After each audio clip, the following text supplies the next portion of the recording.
কেউ আমাকে বাঁচাও, কেউ আমাকে বাঁচাও। আমি এখানে, আমাকে কেউ বাঁচাও।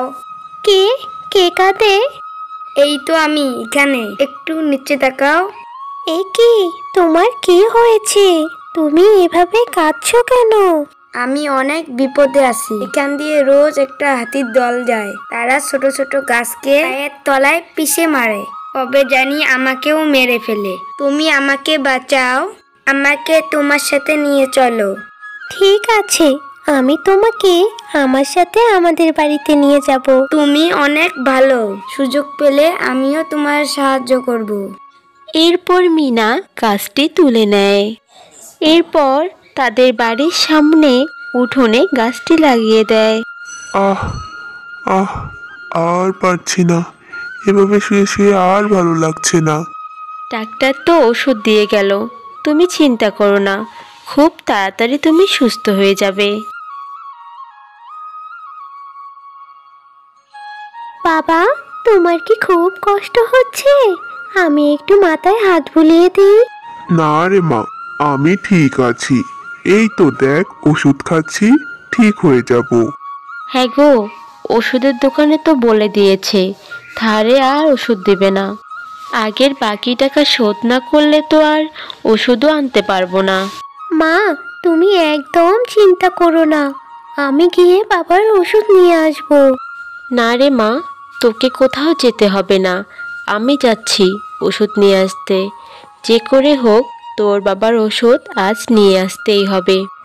তুই তোর বাবার কাছে থাক। ঠিক আছে মা, তাড়াতাড়ি ফিরে এসো কিন্তু। আচ্ছা মা, ঠিক আছে, তাড়াতাড়ি ফিরে আসবো।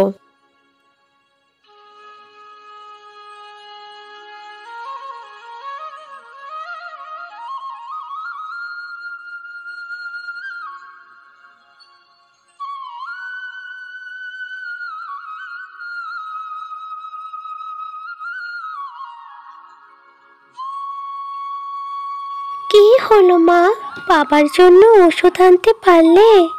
না রে মা, পারলাম না। অনেক জনের কাছে গেলাম, কেউ টাকা ধার দিতে রাজি হলো না। তাহলে এখন কি হবে? বাবার ওষুধ কিভাবে আনবে? তুই চিন্তা করিস না মা, আমি কাল কোনো না কোনো ব্যবস্থা করে ফেলবো। এখন চল তো ঘরে চল, সন্ধ্যা নেমে আসবে। আস্তে আস্তে সেই ছোট্ট কমলা গাছটি বড় হতে থাকে, আর কিছুদিনের মধ্যে সেখানে অনেক কমলা ধরে।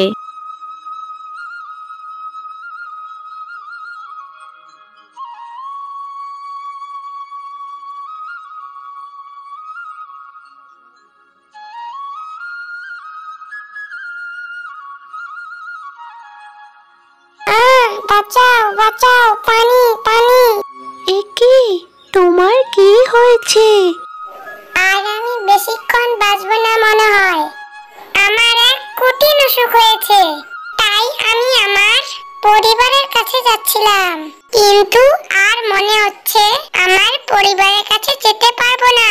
তুমি যদি আমাকে একটু জল দাও, তাহলে শেষ নিঃশ্বাসটা বাঁচিয়ে আমার পরিবারের কাছে যেতে পারবো।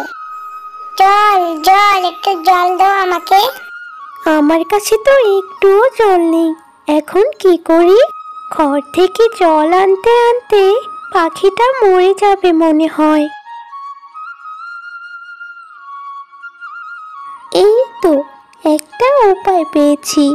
জল নেই তো কি হয়েছে, এই কমলাটার রস দিয়ে পাখিটার তেষ্টা মেটাই।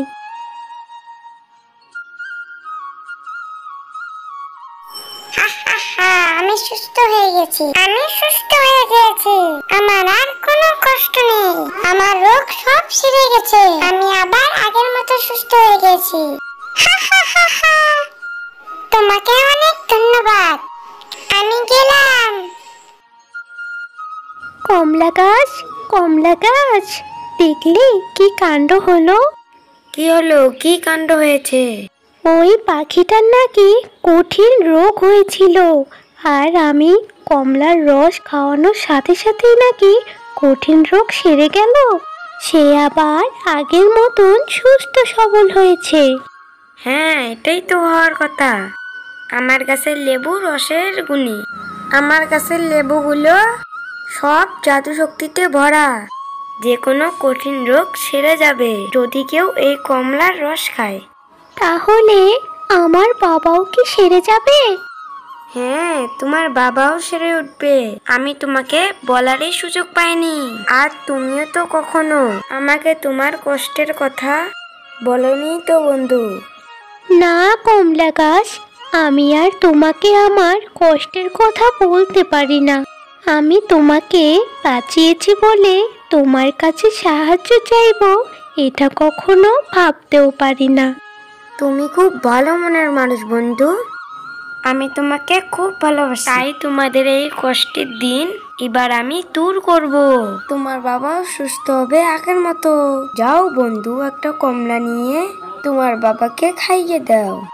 আর লেবুর খোসাটা একটা থালার উপর রেখে যা খাবার চাইবে তাই পাবে।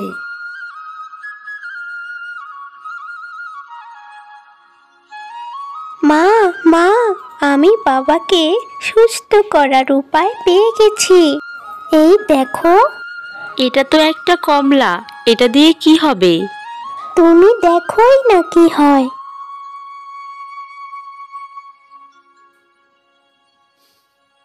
আরে, আমি সম্পূর্ণ সুস্থ হয়ে গেছি। আমার আর কোনো কষ্ট নেই। আমি একদম সুস্থ হয়ে গেছি। হা হা হা। সব হয়েছে এই জাদু কমলার জন্য। বন্ধুরা, গল্পটি ভালো লাগলে লাইক এবং সাবস্ক্রাইব করে দিও।